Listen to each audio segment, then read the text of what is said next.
Welcome, everybody. Thanks for coming. Start practice on Tuesday. And the guys have been doing a good job in the weight room. Our strength staff really pleased with the work they've done. A lot of new guys. I'm still learning all their names. There's a lot of wide open competitions, I think, at every position. I don't think there's a single returning full-time starter on defense and maybe only two on offense.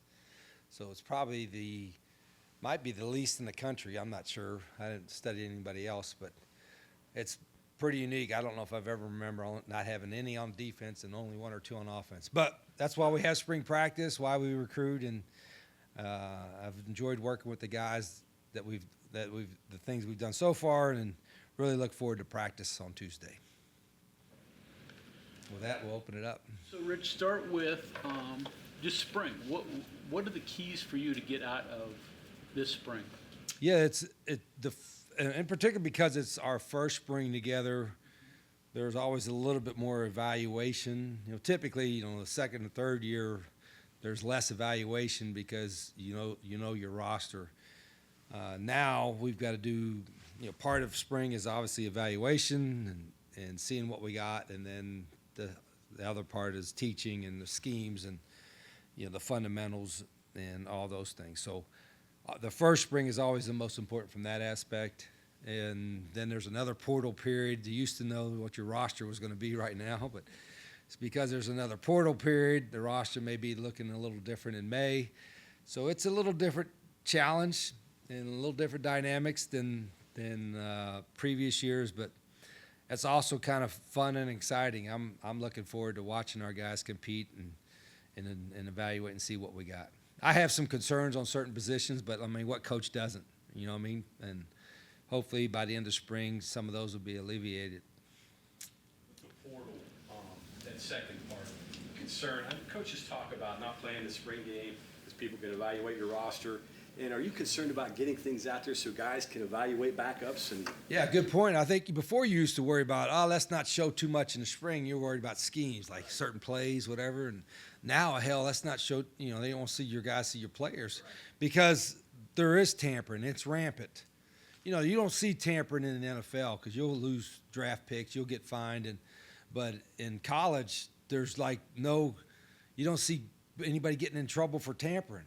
And so it's, I know some other coaches. I think Matt over in Nebraska is not having a spring game because he don't want people to evaluate his players. Did I see that right? I don't know. It may be. You guys would know better than I do. But I could see their point. It's like, geez, why? I got this guy that's really good, and he goes out there and shows out. Somebody's going to offer him $500,000 and take him from your program, and if they don't direct tamper it, they'll do it through a high school coach or do it through somebody in the community or through an agent or something. And so, yeah, I think there's no question. We have thought about that from an open standpoint. I want our fans to watch our players, but a true spring game where you're going to really see a guy, show out and all that, you're probably not going to have that. We'll have some, a little bit of scrimmage and play a little football, but I am worried about it because, there's not as much structure to keep the tampering away as there should be. Coach, was that part of any conversation? Some coaches have decided when they were going to do the spring schedule, when they would have the spring game, when they would open up practice, because of the portal. I think a little bit. Now mine was I wanted to have a week of meetings with our players, both with me and the other coaches, before the portal opens. And so we had originally was going to be, I think, April 12th, and I moved it back to the 5th because I wanted to have a whole week of meetings. And not just because of that, but I think there's going to be, looks like a reduction in roster size. Like, going to be, if they cut it down to 105, there's going to be a lot of guys that get cut that you're going to have to cut. And that's going to be really hard because a guy that does everything right and he maybe just not quite good enough to be on your 105, but you want him on your roster, you got to cut him now. And so that part, I wish that wasn't the number. I'm still hoping that maybe we can grandfather that in and eventually get to that number because I'd hate there's going to be some really good players and some really hard-working young men that we have to cut just to fit the roster size, and that's not going to be fun at all. Rich, in terms of your schemes, with so many new people trying to piece together guys from all sorts of different schemes, you have to go slower right now trying to install everything? Typically, the coach speak answer would be yes, but because of how we do things, that's probably no. We just try to make sure we try to accelerate our guys' learning process. We're not going to have like longer practices to get it done. We're able to do more with our guys in the summer, so there's not the urgency to make sure they're all learned it by the spring is not the same as it used to be, because back in the day, you couldn't say anything in the summer. You couldn't even ask the strength coach how they were working out. But now you can work with them a little bit, particularly in the month of June. And so that urgency as far as scheme-wise is not there as much as what it used to be. I have more of a sense of urgency to evaluate than I do to teach. The scheme is always going to be part of it. And coaches, especially assistant coaches, they love getting into the scheme part of it. But I think the evaluation piece for us is more important right now than what we're doing scheme wise. Rich, we took over here a lot of years ago, and now second time. Compare the two. Both talent and I mean, you were a new coach then. I actually have thought about that a little bit.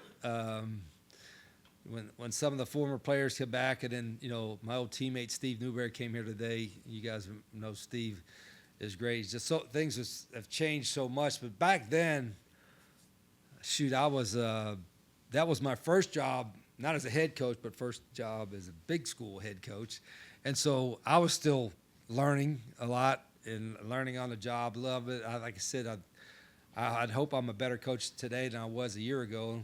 I'm a better coach, I know for sure, than I was 17 years ago or 25 years ago when that happened.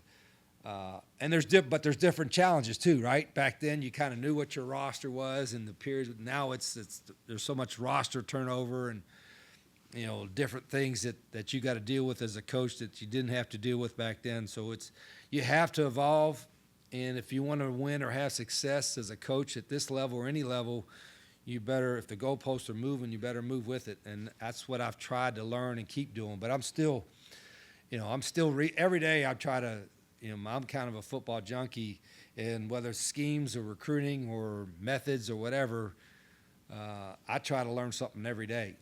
And it's easier now to learn because of, it's easier to get stuff out there, whether it's on social media. And, I'm not a big social media. I let Raquel handle social media for me. But there's stuff on Twitter every day. There's like schemes and plays, and I'm like, I'll look at it like, man, that seems pretty neat. Or you'll hear a coach give a lecture and like, geez, that's a pretty good point. It's like what Matt Rule was talking about in Nebraska. I never thought about, hey, guys watching your players on your spring game. That might be a scary, well, okay, maybe I should think about it. So I guess to answer your question, there is a lot more knowledge and a lot more things that I know now that I didn't know in 2001, but there's also more challenges too to being a head coach. Are players different? I say, I've said this a bunch. I said, 25 years ago, you tell a player, okay, run through that wall, and he'll run through that wall and not say anything. Now they'll still run through that wall, but they want to know why. And if you don't give them the right answer, they'll Google it on their phone and say, well, that ain't what it says here on Google. So they're a lot smarter. Now, are they as mentally, physically tougher? I don't know about that. Are they overall more entitled or feel more entitled? Yeah, I think that's yes, but not all of them. And I also think that you can maybe coach some of that out of them. The sense of entitlement is the worst thing you're dealing with now, I think, in youth in general, not just football players or athletes. I think of the youth in general. But I still think they can get coached, and we're still coaching them.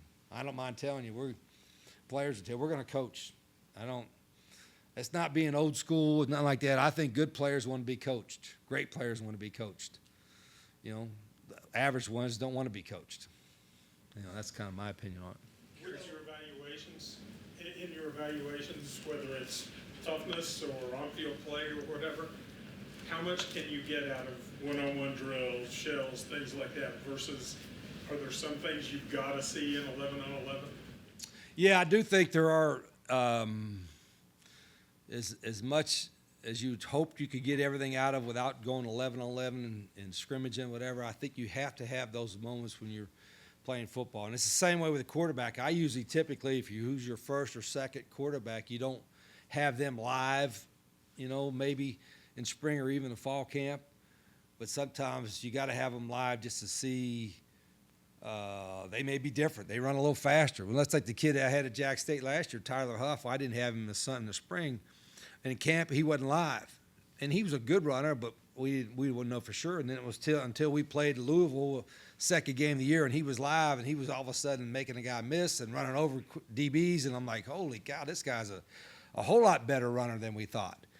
The same way, like, that's how smart I was with Pat White back in 2000 and whatever that was. And we're playing Louisville, and Adam Bednair gets hurt, and Pat goes in there and leads us to a comeback and win. And he wasn't live in practice, but boy, he was sure a hell lot faster in that game than I remember in practice. And that was our fault for not having more live opportunities. So we're going to try to get our guys in that, live situation without doing so much of it that you're beating them up or taking too much of an undue risk. Coach, you mentioned the positions being open and even talking a lot about the quarterback position. What do you want to see out of who's going to be your starter? What's going to go into that for you? Is there any advantage? Yeah, What's here last year? Yeah, I think, I watched a little bit of film. Obviously I thought Garrett was a really good player and very dynamic, but he was senior. And Nico, and I thought Nico in his opportunities he played really, really well. I think it was the Arizona game and maybe it was Cincinnati. But I thought he played really well, had a great command about him. So I think we're really pleased that he's coming back, and we think we've got good competition in that room. I think of all the rooms, we don't have, Nico's got some experience, and some of the other quarterbacks do too at other schools. But that's probably one position I feel more comfortable with, that the talent that we have, and even with the those guys' ability to learn and run our system and all that. I think we're in good shape at the quarterback position with the guys that we got. Now Rhett and I are going to figure it all out and give a lot of guys opportunities. But there's some really good skill in that room, and we got some experience with Nico and some of those other guys. So I feel pretty good about the quarterback room right now. Is taking care of the football? All that's part of it. It's in our system is I don't know if quarterback friendly is the right word. It's quarterback centric, I guess you would say, because we do. We're going to play with 11. Not all the guys or quarterbacks are going to be 4-4, 4-5 runners, but it's like Tyler Huff last year. He was a 4-7 guy, but he was a very competitive runner. I think all of our quarterbacks have competitive athleticism and kind of that same kind of mental toughness that they'll run when we need them to run. So we'll play with 11. And whatever they feature, whatever they do the best, whatever they're the best at, that's probably what we'll feature on our offense. But in the spring, it's going to be a lot of fun to watch those guys compete. With a coaching change, there's always kind of the installation of a new culture. Whether or not you think the old one was good or not, you're always bringing something different to the program and you take over. Can you talk about what you've been doing in winter workouts and what you plan on doing in spring ball to really best instill your culture and your brand of football? Yeah, every coach does. You're right. Every coach talks about culture and how important it is, but do they actually live it? Is it a standard that's held every day? And I don't, whatever was here a year ago or 3 months ago, was not nearly important as what is going on right now. I rehired Mike Joseph as a strength coach. I think he's fantastic. I was able to bring Parker Whiteman with me, who's been in our system. And those guys, I've been really pleased with the workouts. It looks like we're doing their testing now, so I don't know what their strength numbers are, but I think they're in better shape now than they were a month and a half ago, and they've worked really hard. So I feel good about that. Again, we haven't practiced yet, so I'll be able to give you more information on how they go about practice. There's been moments when we've done what we call skill development where I'm thinking their version of playing hard and my version of playing hard maybe is not quite matched up yet. But I think I think they're willing. I think our guys really are eager and are buying into what we're asking them to do. They don't have a choice, but I do think they've got a good attitude and they're eager to prove themselves and work hard. What you've seen so far on that end, you talked about players kind of starting to buy in, culture-wise or just workout-wise? Anyone that's really shining so far? Yeah, it's I understand. I'm hesitant to single anybody out. There's not really, like I said, there's not like a returning 2 or 3 year starter guys that say, hey, this guy's a team leader because he's been doing it for hell. There ain't any. I mean, they ain't none of these. Now, some of these guys have played at other schools, but I ain't really got. I mean, Jaheim, he's got a little banged up knee. He's played a little bit on offense, and Rodney Gallagher's played a little bit on offense. But hell, who else on here is like, hey, this dude's been 2, 3 year starter, and he's the guy you pencil in as one of your leaders right now. There ain't none of them. So, but that's okay. I mean, there's enough talent there, enough guys to work with, and I think we've done some workouts with them. But the first couple practices will be a little bit of shock to the system, and not so much that just being Mr. Hard Guy or nothing like that. It's just it's different schemes, it's different drills, it's different tempos and stuff like that they're going to get accustomed to. And usually the first couple practices are harder. And our guys, I've told our guys, we did these not early morning workouts, but these workouts called tour duty, where they do different stations. And I used to do like 10, 12 of these. Now I only did 4. But I saw a big difference from the first day we did it, from an effort and an understanding standpoint, until the last one we did this morning. And I thought they did a really good job of adapting to that. So I feel encouraged, I guess, to answer your question, that these guys will adapt to practice pretty well. Have you ever more comfortable in the quarterback room? What are some of the positions, you mentioned concerns obviously at the start, what are some of the positions you need to see more from, or kind of get an idea? Well, there's 11 new starters on defense, and there's 9 or 10 on offense. So there's 11 concerns on defense, and there's 9 or 10 on. I mean, I'm not being coach speak. I mean, hell, that's the truth. I'm like that. We were watching. I don't want to watch too much of last year because last year was last year and different guys, whatever. But you're watching some cut ups of Pitt, and then did that as a staff. Then I watched a little bit of Texas Tech till I threw up. So I watched a little bit of that and got sick. But it wasn't as much, I guess, useful to me because most of the guys playing for us are not here anymore. So I'll still watch some of that, but I'll watch the spring practices really, really closely. So, going to the then and now stuff, really not even that long ago, the way you structure a staff and like the unlimited size, and almost like an NFL front office now too. How did you scheme about building out what it's supposed to look like, how many positions you have, what they do, just the whole deal seems pretty good. Yeah, I know there's been a little bit made of the staff of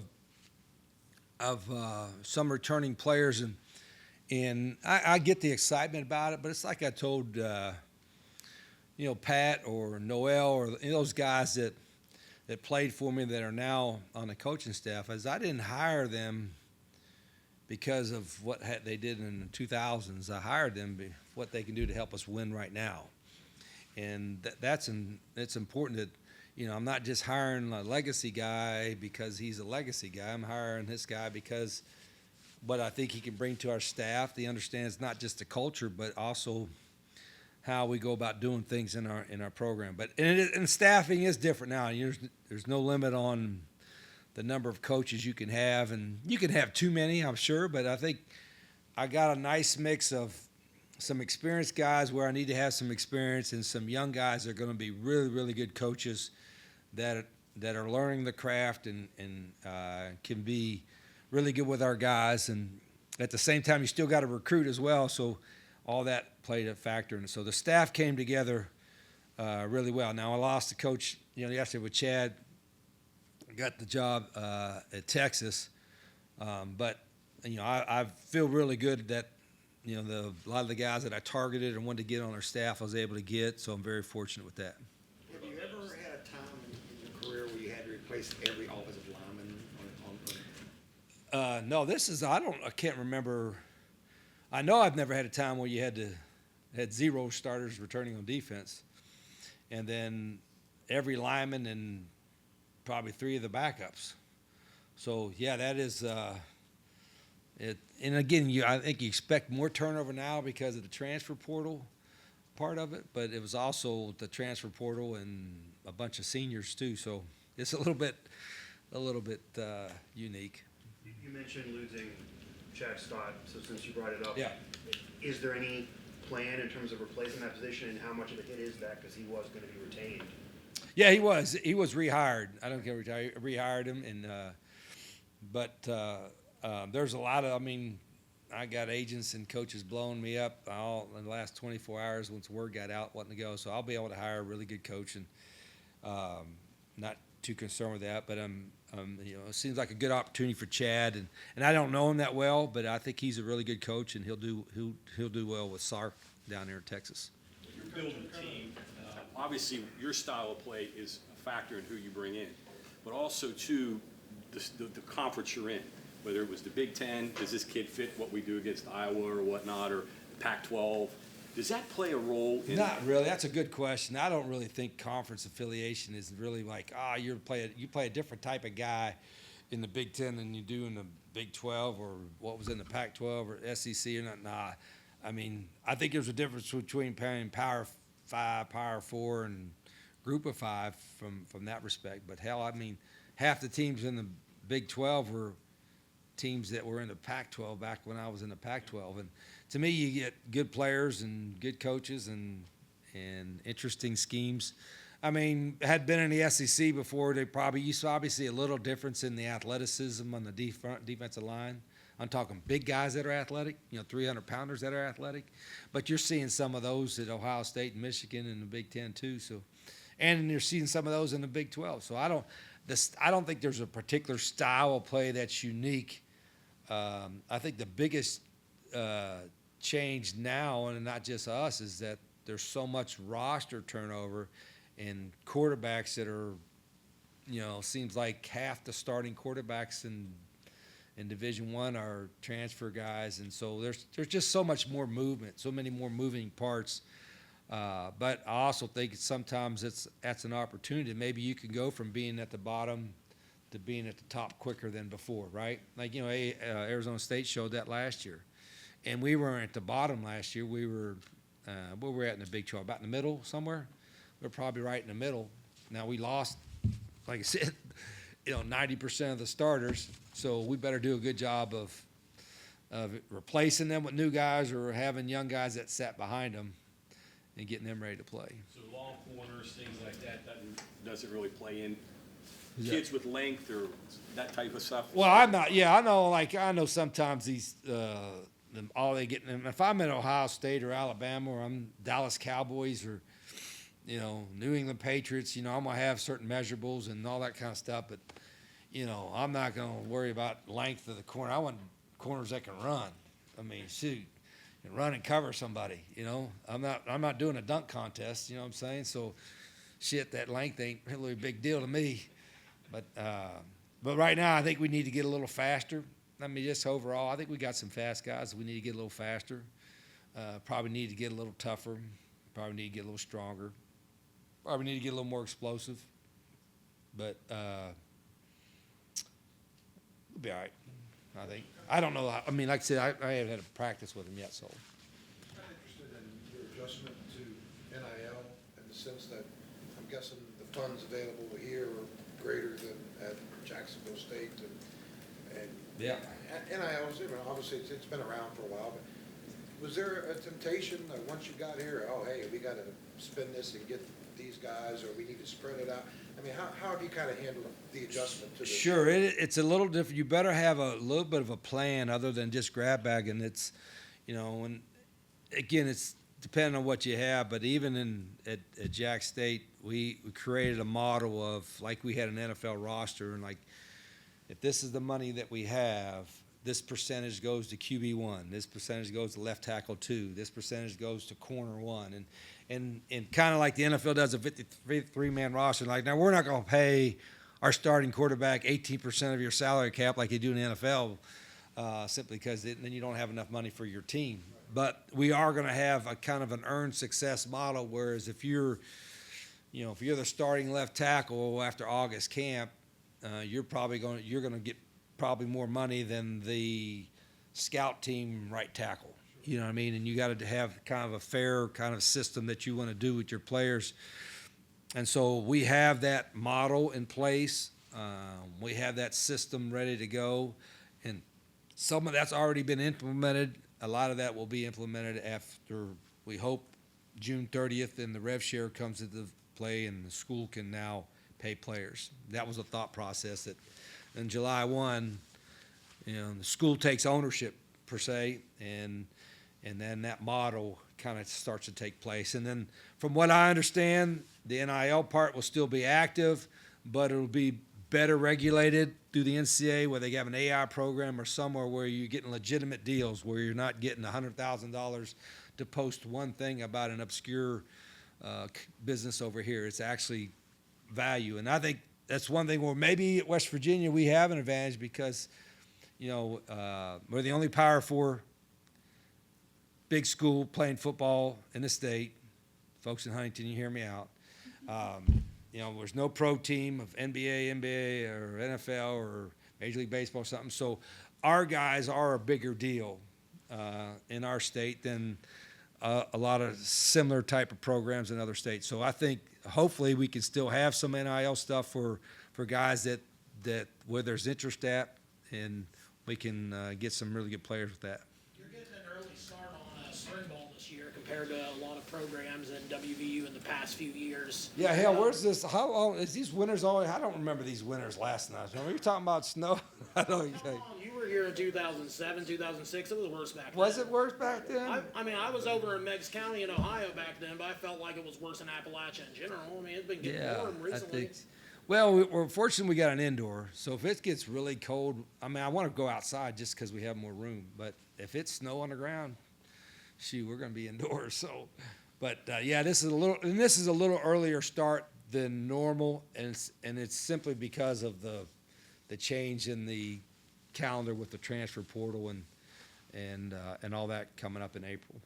Is there any more, benefits strategically to that, more time with the players, or to put in the system in the spring, or you get to it earlier, you develop that chemistry earlier maybe? No, the only difference would be now the fact that the coaches can be around your guys in the summer, somewhat, particularly in the month of June, spring ball still has an importance, but the fact that we can still visit with them and meet with them in the summer changes that dynamic. You had to go through this whole process, obviously, at Jacksonville State. So any specific lessons you learned your first year there preparing that are going to lead to some changes the way you do it this time?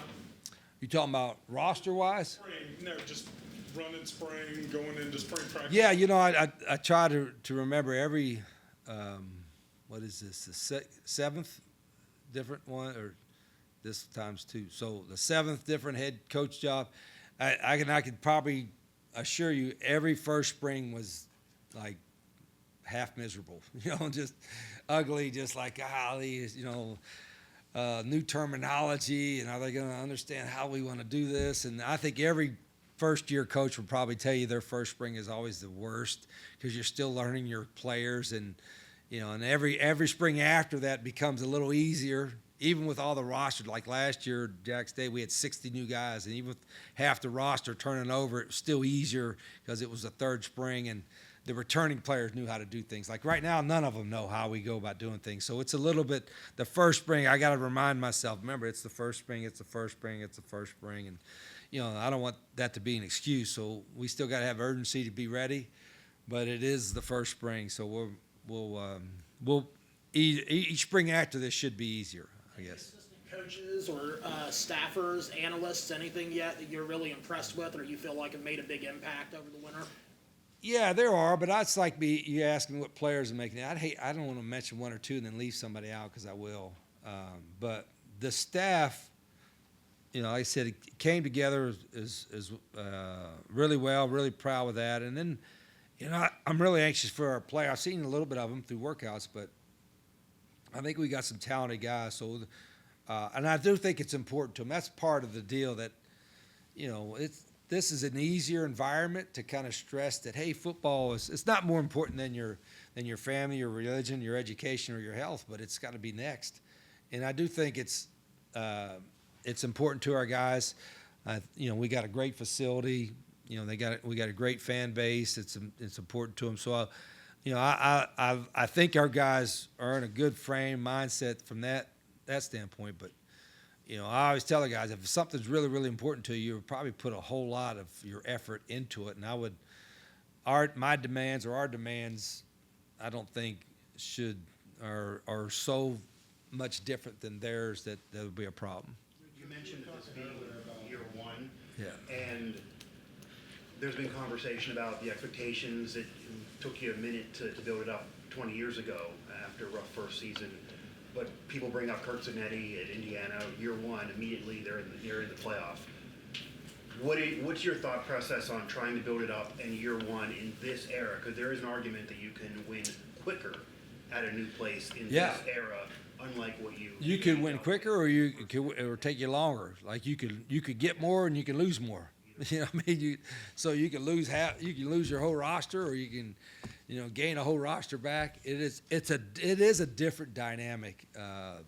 So coaches, you got to adjust to that, and I guess that's where I jumped on the guys a little bit this morning, but because there's a sense of urgency that maybe I shouldn't have right now because it's only February, but at the same time, there's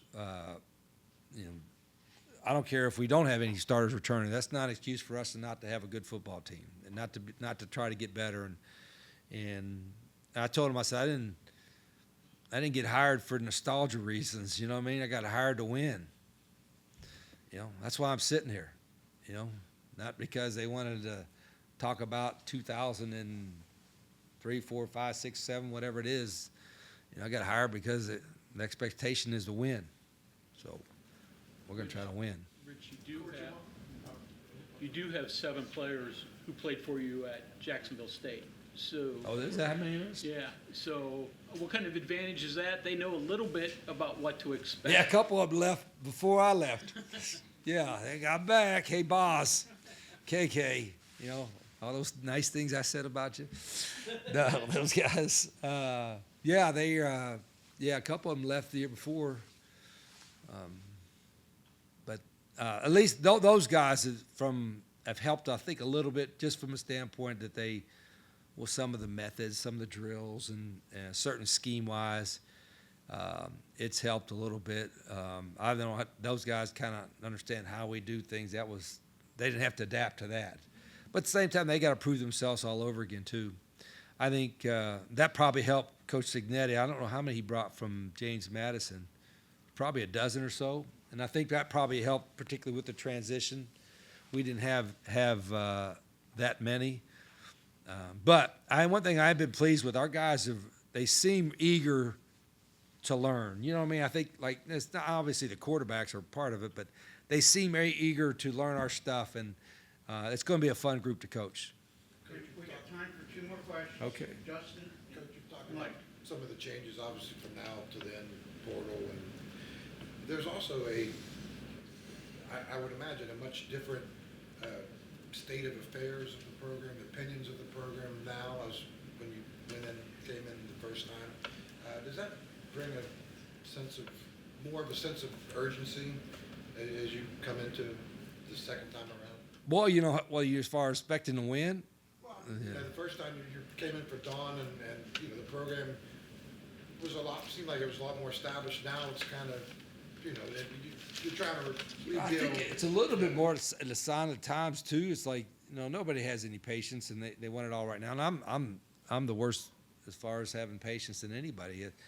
And I mean, I'm sitting there for a reason, right? I mean, there's got to, so we've got a lot of work to do, but whether the same staff was coming back this year or not, it's like you said, every year it's a different, it's going to be a different challenge, and it's going to be that way. The unstableness of college football was probably going to be that way until maybe a year or so, whenever, if Congress gets involved or whatever, and has some kind of better structure with that. But again, that's just, I ain't gonna make excuse. We need to win, and our guys need to prepare to win, and our coaches need to coach to win, and we're going to do everything we can, but it's going to take a lot now. I'm just, just because this old guy's sitting in this chair and ain't going to snap my fingers and we're going to win 12 games and be in the playoff. That doesn't happen that way. We got to have a lot of guys working really, really hard. Coaches, staff members, players, fans, supporters. We need to break the record. What's the record for season tickets? 38,000. Hell, we need to break that record for season tickets. Let's go to 40,000, and we are going to have the best atmosphere in the Big 12. Let's break a school record for season tickets. That'd be great. Early in the career, Tommy Bowden took a big part. And then Terry's late in your career, and you've met a lot of guys that are on your staff right now. I guess at Louisiana Monroe too. Yeah. I know you knew it before, but what was that a couple of years like, and what does that mean for this season moving forward? Yeah, I didn't have I didn't have an untraditional way in my career. I didn't really have a mentor, so to speak, that was a head coach that hired me as an assistant and then a coordinator, and then I moved up. I was a young college head coach at 24 and a young fired coach at 25 when they dropped football, and kind of created this old thing at Glenville, and it's whole different. So I had a different path. But if there was one person that probably had a bigger impact than anybody was Tommy Bowden when he hired me at Tulane. I was at Glenville, and we were doing well, and as head coach AD there and whatever, and he said, "Hey, come down to Tulane and run the offense." And I'm like, "I only know this offense." He said, "Well, you run it. You run the deal." And so he let me run it, and for 2 years at Tulane and 2 at Clemson, and then that's really, I think, propelled me to getting the big school job. So Tommy was really the guy that gave me the first big opportunity. And so then fast forward, whatever it is, 20 years later, and it's with Terry at Louisiana Monroe, and my son Rhett goes there as a quarterback, and I'm going there, and then I got a chance to not just work with Terry, who's a dear friend, but also Coach Zach Alley was there, Coach Willie Green was there, Coach Ryan Garrett was there, and met some really, really good coaches, and wind up taking a bunch of them with me to Jack State. Okay, thank you very much, Coach. Okay, thanks, guys.